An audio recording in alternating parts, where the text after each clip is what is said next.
4 sebab kenapa Tuan Puan datang branch. Yang pertama, Tuan Puan nak jualkan barang kemas ataupun emas yang tak terpakai, ataupun memang Tuan Puan nak jual emas Tuan Puan untuk dapatkan duit. Bila emas fizikal di tangan, macam mana cara nak jualnya? Kena datang ke branch untuk dapatkan harga yang terbaik. Yang kedua, Tuan Puan datang branch sebab nak pajak ataupun ada barang kemas ataupun emas fizikal gold bar dan dinar di tangan, Tuan Puan nak pajak, boleh datang juga ke branch Public Gold. Yang ketiga, Tuan Puan datang ke branch untuk ambil emas fizikal yang Tuan Puan dah book appointment, iaitu item yang lebih besar daripada 21.25 gram dan ke atas. Tuan Puan kena booking appointment dan ambil emas di branch yang berhampiran dengan Tuan Puan. Yang keempat, Tuan Puan datang nak jumpa saya. Okey Tuan Puan, saya gurau je yang tu. Okey Tuan Puan, itu 4 sebab kenapa Tuan Puan datang ke branch.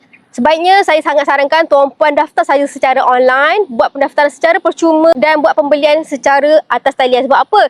Sebab pertama Tuan Puan, harga emas ni dia akan sentiasa berubah.